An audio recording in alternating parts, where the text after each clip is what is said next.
नमस्कार. मी भाऊ तोरसेकर. तुम्ही बघत आहात प्रतिपक्ष. मित्रांनो, सापळा हा शब्द माझा आवडता आहे असं अनेकांना वाटतं. त्याचं कारण असं आहे की राजकारणाच्या गुंतागुंतीमध्ये अनेकदा फालतू वाटणारी जी वक्तव्य असतात, विधानं असतात, त्यामध्ये अनेक सापळे किंवा गळ टाकलेले असतात. म्हणजे ना, पवारांच्या गळाला अमुक तमुक लागला, उद्धव ठाकरेंच्या जाळ्यात अमुक तमुक अडकला, किंवा भाजपच्या गळ्याला कोणतरी लागले, हे आपण ऐकतो. पण ती जी वक्तव्य आणि विधानं असतात, ती बघता बघता आत्ता शांतपणे वाटणारी बारीक सारीक विधानं ही पुढल्या काळात ही राजकीय घडामोडी घडवणारी असतात. तुम्हाला आठवत असेल तर लोकसभा निवडणुकीनंतर महिन्या 2 महिन्यामध्ये झारखंडचे मुख्यमंत्री चंपत राय यांना आपल्या पदाचा तडकाफडकी राजीनामा द्यावा लागला. कारण त्यांना मुख्यमंत्रीपदी बसवणारे त्यांचे चुलत बंधू वगैरे हेमंत सोरेन यांना ईडीच्या जंजाळातून जी शिक्षा झाली होती, जेलमध्ये जावं लागलं होतं, त्यातून त्यांना तात्पुरता दिलासा मिळाला. सुप्रीम कोर्टाकडून त्यांना जामीन मिळाला आणि जामीन मिळाल्यानंतर तुरुंगातून बाहेर येताच तुरुंगात जाण्यापूर्वी दिलेलं मुख्यमंत्री परत मिळवण्यासाठी हेमंत सोरेन यांनी डावपेच खेळायला सुरुवात केली. तुरुंगातून बाहेर आल्यानंतर पहिल्या 2-3 दिवसातच त्यांनी झारखंड विधानसभेतल्या आपल्या पक्षाच्या आमदारांची बैठक बोलवली आणि त्या बैठकीमध्ये तत्कालीन पक्षाचे जे मुख्यमंत्री होते त्यांचे चुलत बंधू वगैरे काहीतरी चंपत राय यांना मुख्यमंत्री पदावरून हटवण्यासाठी झारखंड मुक्ती मोर्चा पक्षाच्या आमदारांच्या नेतेपदी हेमंत सोरेन यांनी त्या बैठकीत आपली नियुक्ती करून घेतली आणि पाठोपाठ चंपतराय यांना राजीनामा देणं भाग पडलं. त्यानंतर चंपतराय रागावलेले आहेत वगैरे वगैरे बोललं जात होतं. मग ते चंपतराय इकडे तिकडच्या गोष्टी बोलत होते, आपल्या पक्षाविरुद्ध बोलत होते, आपल्या पक्षाच्या हेमंत सोरेन या मुख्यमंत्र्याच्या विरुद्ध बोलत होते.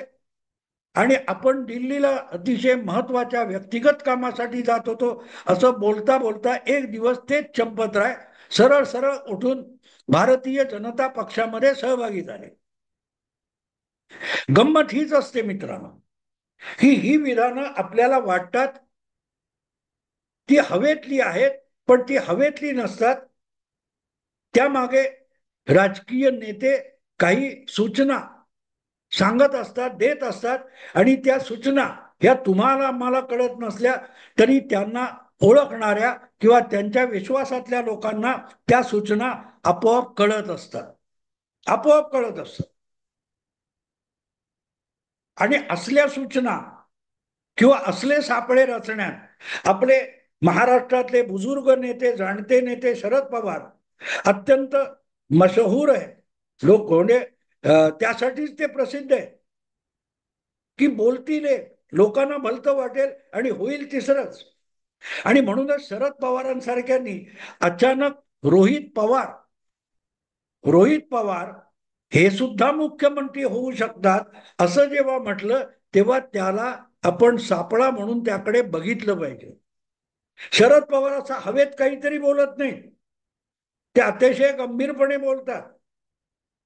एकनाथ शिंदे वगैरे यांनी शिवसेनेत बंड केल्यानंतर शरद पवार उडत उडत काय बोलले होते आठवतं तुम्हाला? की नाही नाही, तो शिवसेनेचा अंतर्गत मामला आहे, उद्धव ठाकरे तो स्वतः हाताळतील, शांतपणे हाताळतील, व्यवस्थित हाताळतील. हा मामला शिवसेनेपुरता मर्यादित नव्हता. 20 जून 2022 ज्यावेळेला अगदी शिवसेनेच्या वर्धापन दिनाच्या दुसऱ्याच दिवशी एकनाथ शिंदे 20-22 आमदार घेऊन सुरतला गेले आणि सुरतहून पुढे गुवाहाटीला गेले, तेव्हा शरद पवारांची पहिली प्रतिक्रिया होती हा शिवसेनेचा अंतर्गत मामला आहे. पण मित्रांनो, बारकाईने विचार करा, हा फक्त शिवसेनेच्या अंतर्गत मामला होता. शिवसेनेचे 22-24 आमदार फुटले तर महाविकास आघाडीचं उद्धव ठाकरे सरकार बहुमतासाठी अडचणीत येणार होतं. म्हणजे हा मामला हा फक्त उद्धव ठाकरे यांच्यापुरता किंवा त्यांच्या पक्षापुरता मर्यादित नव्हता, तर तो संपूर्ण महाविकास आघाडीसाठी आणि पर्यायाने आपोआपच त्या महाविकास आघाडीत सहभागी असलेल्या शरद पवारांच्या राष्ट्रवादी काँग्रेससाठी सुद्धा तितकाच गंभीर मामला होता. कारण मुख्यमंत्री पद गमावलं तर ते एकटे उद्धव ठाकरे गमावणार नव्हते. ज्या वेळेला मुख्यमंत्री पद जातं तेव्हा ते सरकार गडगडत असतं आणि त्या सरकारमध्ये सहभागी असलेले सगळे पक्ष एका दिवसात सत्ताभ्रष्ट होत असतात, सत्ताविहीन होत असतात. त्यामुळे एकनाथ शिंदे यांच्याबरोबर 24 आमदार फुटून बाजूला जाणं हा उद्धव ठाकरेंपुरता गंभीर मामला नव्हता, तो शरद पवारांच्या राष्ट्रवादी पक्षासाठी सुद्धा सत्ताभ्रष्ट होण्याचा गंभीर मामला होता. पण शरद पवार किती हळूहळू हसत हसत बोलले होते. त्यांनाही कळत होतं सरकार गेल्याच जमा आहे, फक्त ते खरोखरच गडगडायला किंवा उद्धव ठाकरेंनी राजीनामा द्यायला आणखीन 10 दिवस लागले, नवं सरकार यायला 11 दिवस लागले. मुद्दा असा मित्रांनो की म्हणूनच हा मामला उद्धव ठाकरेंचा अंतर्गत पक्षांतर्गत आहे असं जेव्हा शरद पवार सांगत होते तेव्हा ते एक सरळ सरळ गोष्ट साफ सांगत होते की आता उद्धव ठाकरेंना मुख्यमंत्री पद त्यांचं टिकवायला मी कुठलीही मदत करू शकत नाही आणि उद्धव ठाकरे सुद्धा आपलं सरकार टिकवण्यासाठी काहीही करू शकत नाहीत. सरकार गेल्याच जमा आहे याची कबुली पहिल्या प्रतिक्रियेतून शरद पवारांनी दिली होती की शिवसेनेचा मुख्यमंत्री हवा हा उद्धव ठाकरेंचा जो हट्ट होता तो आता जमीनदोस्त झालेला आहे. पण त्या पहिल्या वाक्याचा अर्थ मला सुद्धा, मी स्वतःला फार मोठा राजकारण समजणारा समजतो पण मलाही उलगडला नव्हता. तो हळूहळू उलगडत येतो. तो कांद्याची एक एक सालं काढत आपण जातो आणि आत काही सापडत नाही. नेमकी शरद पवारांची अवस्था तशी आहे. शरद पवार जे बोलतात त्यांचे तुम्ही एक एक सालं काढत जाल, पदर उघडत जाल तर आतमध्ये आणखीन एक साल सापडतं. त्या आणखीन एक पापुद्रा काढला की आणखीन एक काहीतरी सापडतं. पण आतमध्ये तुम्हाला गाभा म्हणून काय सापडेल ही अपेक्षा शरद पवारांच्या बाबतीत बाळगता येत नाही. आणि म्हणूनच जेव्हा शरद पवार म्हणतात की रोहित पवार सुद्धा आमदार होऊ शकतात, त्याकडे पापुद्रे किती काढत बसायचे असा प्रश्न पडतो. मला आठवतं 1960च्या दरम्यान निळू फुले आणि राम नगरकर यांनी मिळून कथा अकलेच्या कांद्याची नावाचं एक वगनाट्य फार सुंदर केलेलं होतं की अकलेचा कांदा असा आपल्याकडे उक्ती आहे, पण अकलेचा कांदा वगैरे नसतो, मेंदूतच कुठेतरी अक्कल असते, अनुभवाने अक्कल वाढते असं गृहीत आहे. मग अकलेच्या कांद्याची म्हणजे काय, तो कांदा असतो त्याची कल्पना घेऊन रामनगरकरांनी हे फार सुंदर वगनाट्य लिहिलेलं होतं की एक कोणतरी पुढारी आहे आणि त्याच्या डोक्यावर परिणाम झाला म्हणून डोकं ऑपरेशन करतात डॉक्टर आणि त्याच्या अकलेचा कांदा असतो त्याचा एक एक पापुद्रा काढत जातात आणि शेवटी अशी अवस्था येते की त्या इतके पापुद्रे काढल्यानंतर अकलेचा कांदा शिल्लक उरत नाही आणि त्या पुढाऱ्याला अक्कलच राहत नाही. असे ती कथानक होतं काहीतरी. तर शरद पवारांचं राजकारण हे तसं पापुद्रे काढणार आहे. तुम्ही पापुद्रे काढत जा, आत परत एक पापुद्रा सापडतो आणि त्याच्या आत काहीतरी गाभा म्हणून काहीतरी सापडेल याची गॅरंटी नसते. आणि म्हणूनच रोहित पवार सुद्धा मुख्यमंत्री होऊ शकतो हे जे काय शरद पवार सांगतात तेव्हा त्याकडे त्यापेक्षा काही वेगळं आहे का हे शोधलं पाहिजे. जमतील तितके पापुद्रे काढत राहा आणि पापुद्रे काढून काही शिल्लक उरलं नाही तर मग विचार केला पाहिजे की शरद पवारांना नेमकं म्हणायचं काय होतं. लष्करी रणनीती जी असते त्यामध्ये कॅमाफ्लॉज नावाचा एक प्रकार असतो. कॅमाफ्लॉज याचा अर्थ असा की शत्रूला एक बुजगावणं उभं करून दाखवलं जातं की शत्रूने त्यालाच काहीतरी समजून त्याच्यावर हल्ला करावा आणि आपली सगळी ताकद शत्रूने त्या काल्पनिक बुजगावण्याकडे लावावी आणि त्याच वेळेला आपण शत्रूच्या वर्मावर घाव घालायचा, याला कॅमाफ्लॉज म्हणतात. शरद पवार नेहमी असे कॅमाफ्लॉज निर्माण करतात. आपल्या प्रतिस्पर्ध्याला प्रतिवाद्याला गाफील ठेवणं गोंधळात टाकणं ही शरद पवार नीती आहे आणि रोहित पवार हे नाव त्यातूनच आलेलं आहे. मला खात्री आहे खुद्द रोहित पवारांना सुद्धा त्या रात्री झोप लागली नसेल की आपले आजोबा अचानक आपल्याला मुख्यमंत्री करायला निघाले. हे काय प्रकरण आहे? अजितदादा सारखा आपला काका किंवा काकांचा काय तो पुतण्या, आजोबांचा पुतण्या अजितदादा हा गेली 30 वर्ष धडपडतोय मुख्यमंत्री पद मिळावं म्हणून.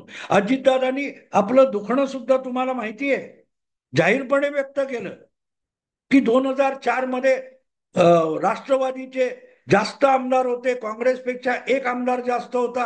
अगदी सोनिया गांधींनी सुद्धा विलासरावांना सांगितलं होतं की तुम्हाला मुख्यमंत्री पद सोडावं लागेल कारण एनसीपीला जास्त आमदार मिळालेले आहेत, मुख्यमंत्री पद आपल्याला राष्ट्रवादीला द्यावं लागेल. पण शरद पवारांनी मुख्यमंत्री पद घेतलं नाही, बदल्यात 2 महत्वाची मंत्रीपद मागून घेतली, पण मुख्यमंत्री पद घेतलं नाही. आणि म्हणूनच आपल्याला म्हणजे अजितदादांना किंवा छगन भुजबळ वगैरे वगैरे कोण ज्येष्ठ नेते होते एनसीपीचे, त्यांना सुद्धा मुख्यमंत्री पदापासून शरद पवारांनी वंचित ठेवलं.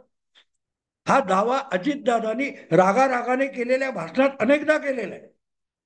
मग जो आजोबांचा पुतण्या मुख्यमंत्री व्हायला वर्षानुवर्ष चाचपडत बसला होता, हट्ट करत होता, रुसून बसत होता, त्याला सुद्धा मुख्यमंत्री पद ज्या आजोबांनी नाकारलं ते अचानक आपल्यावर इतके प्रसन्न का झाले? आपल्यावर शरद पवारांनी प्रसन्न का व्हावं? आपल्यासारखाच एक दुसरा नातू आहे पार्थ पवार, जो अजितदादांचा सुपुत्र आहे. त्याला 5 वर्षापूर्वी लोकसभेच्या निवडणुकीत मावळचं तिकीट देऊन पद्धतशीररित्या आजोबांनी त्याचा पराभव घडवून आणला आणि पुतण्याला म्हणजे पार्थच्या बापाला तोंडघशी पाडलं. असे शरद पवार किंवा आपले आजोबा अचानक आपल्यावर इतके प्रसन्न का झाले आहेत? यामुळे रोहित पवार यांची कदाचित झोप उडालेली असेल की पार्थला लोकसभेची उमेदवारी देऊन तोंडघशी पाडायचं आणि आपल्याला जाणखेडला नेऊन कार्यकर्त्यांची भेटगाठ घालून पुढच्या 6 महिन्यात आमदार करायचं. हा चमत्कार घडवणारे आपले आजोबा हे पार्थ सारखे आपल्यावर प्रसन्न झालेत का? याची भीती रोहित पवारांना वाटलेली असू शकते.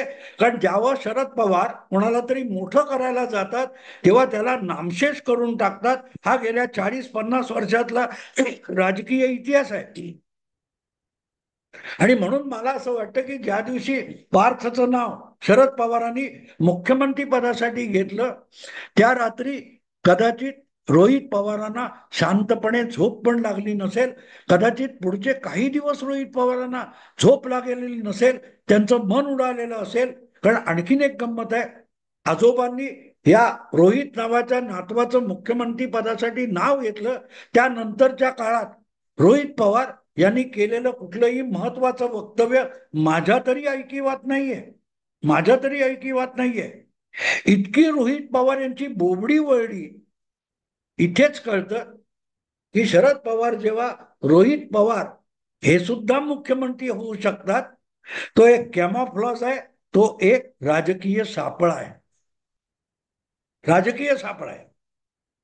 मनात काहीतरी वेगळंच गणित मांडलंय आणि तिकडे लोकांचं लक्ष जाऊ नये यासाठी लोकांना डायव्हर्शन्स काढून द्यायची, लोकांना कांद्याची सालं नाकाने सोलत बसवायचं आणि आपण मात्र दुसरीकडे कुठेतरी बटाट्याचं शेत लावून घ्यायचं, वांग्याचं शेत लावायचं की ज्यातून 10 कोटीची वांगी आपली लाडकी कन्या काढू शकेल.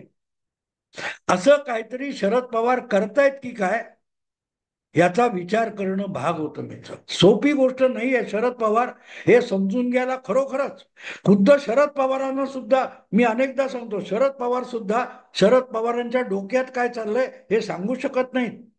थोड्या पळाने शरद पवार काय करतील हे खुद्द शरद पवार 15 मिनिटं आधी सांगू शकत नाही आणि 25 वर्षांनंतर शरद पवार काय करणार आहेत ते सुद्धा शरद पवार आज सांगू शकते.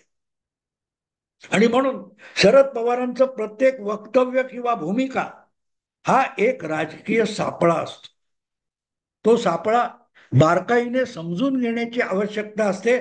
तर तो तुम्हाला उलगडो न उलगडो त्यापासून सावध राहता येतं.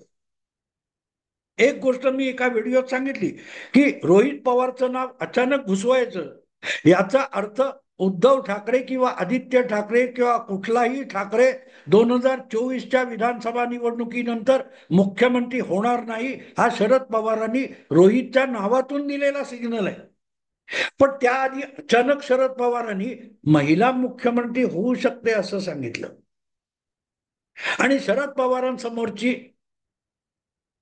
जी लाडकी महिला मुख्यमंत्री आहे ती लाडकी बहीण असू शकत नाही, लाडकी सून असू शकत नाही, ती लाडकी कन्याच असू शकते, लाडकी कन्या असू शकते. आणि म्हणून सुप्रियाताई मुख्यमंत्री होऊ शकतील का, याची जी चर्चा महिला मुख्यमंत्री या विधानानंतर आली ती रास्त आहे. पण ती चर्चा फार फार जोरात झाली तर मग आपला मूळ प्लॅन, आपला डाव सव्हाट्यावर येईल या भीतीपोटी शरद पवारांनी घाई गर्दीने रोहित पवार हे नाव समोर आणलं. रोहित पवार हे नाव समोर आणलं कारण सरळ आहे की रोहित पवार हे नाव समोर आणल्यानंतर अजितदादांच्या कोटातून प्रतिक्रिया येणार. युगेंद्र पवार जो नवा नातू शरद पवारांनी राजकारणात आणलेला आहे, ज्याला कदाचित बारामती विधानसभेच्या निवडणुकीला आजोबा उभं करू शकतात, त्याच्याकडून प्रतिक्रिया येणार. भाजपकडून, शिंदेकडून, वेगवेगळ्या गटातून प्रतिक्रिया येणार. काऊर माजेल. पण त्यामुळे महिला मुख्यमंत्री हा विषय मागे पडेल आणि महिला मुख्यमंत्री म्हणजे सुप्रियाताईंचं नाव पित्याच्या डोक्यात आहे याची फार चर्चा होऊ नये यासाठी शरद पवारांनी घाई गर्दीने रोहित पवार नावाचा सापळा उभा केला. आणि रोहित पवार म्हणजे रोहित पवारच का, की उद्धव ठाकरे नाही? आणि मग रोहित पवार होणार असतील तर मग काँग्रेसच्या दाव्याचं काय? काँग्रेसचे अधिक आमदार आले तर एनसीपीचा मुख्यमंत्री रोहित पवार कसे होऊ शकतात? अशा बुळचट आणि खुळचट चर्चा व्यवस्थित रंगल्या आणि त्या रंगाव्यात हीच तर या सापळ्यात मूर्ख पत्रकारांनी अडकावं म्हणून केलेली योजना होती. शरद पवारांची खासियत आहे, ते नेहमी मनातलं बोलत नाहीत, तर मनाची चर्चा व्हावी त्या संबंधी पिल्लू सोडून देतात. आणि त्यातूनच रोहित पवार नावाचं पिल्लू बाहेर आलेलं आहे. पवारांच्या पोतडीतून हे जे नवं पिल्लू बाहेर पडलंय त्यातून अनेक सिग्नल पवारांच्या भाषेत दिले जातात. त्यापैकी एक सिग्नल आहे की ठाकरे नाहीत, काँग्रेसही मिळेलच असं नाही, माझ्याकडे रोहित पवार नावाचा पत्ता सुद्धा आहे असं म्हणून काँग्रेसकडून जर टीकाच होणार असेल, राष्ट्रवादीचा दावा फेटाळला जाणार असेल, राष्ट्रवादी शरद पवार गटाचा दावा फेटाळला जाणार असेल तर तो रोहित पवार या नावावर फेटाळला जावा. पण सुप्रिया हे नाव फेटाळलं जाण्याच्या चर्चेत सुद्धा येऊ नये. काँग्रेसने आतापासून सुप्रियाताईंच्या विरोधात मोर्चे बांधणी करू नये किंवा उद्धव ठाकरे आणि त्यांचा उबाठा शिवसेना गट नाराज होऊन सुप्रियाताईंच्या विरोधात कामाला लागू नये. आणि उद्धव ठाकरेंनी ती उघड धमकी दिलेली आहे की आधी नाव जाहीर केलं नाही तर एकमेकांचे उमेदवार पाडून दुसऱ्यांचे आमदार कमी करण्याचे डावपेच खेळले जातात. तेव्हा उद्धव ठाकरेंनी जर सांगितलंय की मी इतरांचे पाडणार असं सूचित केलेलं आहे तर उद्धव ठाकरेंनी राष्ट्रवादी शरद पवार गटाचे उमेदवार पाडण्यासाठी प्रयत्न करू नयेत. यासाठी शरद पवारांनी रोहित पवार नावाचा एक सापळा उभा केलेला आहे की चर्चा, वाद, शिव्याशा, आक्षेप जे काय असेल ते रोहित पवार नावावर करा. सुप्रियाचं नाव नकारात येता कामा नये, सुप्रियाच्या नावावर चर्चाच नको. तो हुकमाचा पत्ता शरद पवारांनी आपल्या खिशाच्या आतल्या कप्प्यात, चोर कप्प्यात लपवून ठेवलेला आहे. चुकून बोलता बोलता महिला मुख्यमंत्री सुद्धा होऊ शकतो असं शरद पवार बोलून गेले. आणि त्यामुळे एक पदर असा निघाला कांद्याचा, अकलेच्या कांद्याचा, की त्याच्यात काहीतरी घट्ट लागायला लागलं, गाभा हाताला लागतं. तेव्हा पवारांनी कांदा सोडण्यापेक्षा कांद्यावर भराभर नवे नवे पापुद्रे चढवले. त्यापैकी एक पापुद्रा हा रोहित पवार नावाचा पापुद्रा आहे. यापेक्षा रोहित पवार या नावाला काडीचीही किंमत नाही. आणि रोहित पवार सुद्धा मी म्हणालो गडबडलेले असतील, घाबरलेले असतील, काय आपल्यावर अचानक आजोबांची बकृपा का झाली. कदाचित धावत पळत गोविंद बागेत जाऊन रोहित पवारांनी आजोबांचे पाय धरले असतील की मला मुख्यमंत्री करू नका, पाहिजे तर आमदार करू नका, पण मुख्यमंत्री पदासाठी माझं नाव कृपा करून घेऊ नका. आणि बघा शरद पवारांनी परत ती गोष्ट म्हणजे रोहित पवार सुद्धा मुख्यमंत्री होऊ शकतात हा विषय परत दुसरीकडे कुठेही बोलला नाही. आणि पवारांशी लॉयल असलेले, निष्ठावान असलेल्या मराठी पत्रकारापैकी कोणीही रोहित पवारांना हा प्रश्न विचारला नाही, खुद्द पवारांना विचारला नाही की रोहित पवार बहुमत मिळालं किंवा तुमचा पक्ष मोठा झाला तर मुख्यमंत्री रोहितला करणार का, हा प्रश्न सुद्धा विचारला गेला नाही. इथे एक गोष्ट लक्षात येते की शरद पवारांनी रोहित पवार हा पापुद्रा, महिला मुख्यमंत्री नावाचा जो कांदा आहे त्याच्यावर अजून एक चढवलेला पापुद्रा आहे. तो सरळ सरळ सापळा आहे की सगळ्या चर्चा त्या सापळ्यात अडकाव्यात आणि सुप्रिया नावाचं महिला मुख्यमंत्र्याचं पिल्लू आहे ते सुरक्षित राहावं विधानसभेचे निकाल हाती येईपर्यंत. असो मित्रांनो, आता इथेच थांबतो. आवडलं लाईक करा, शेअर करा, सबस्क्राईब करा. नमस्कार.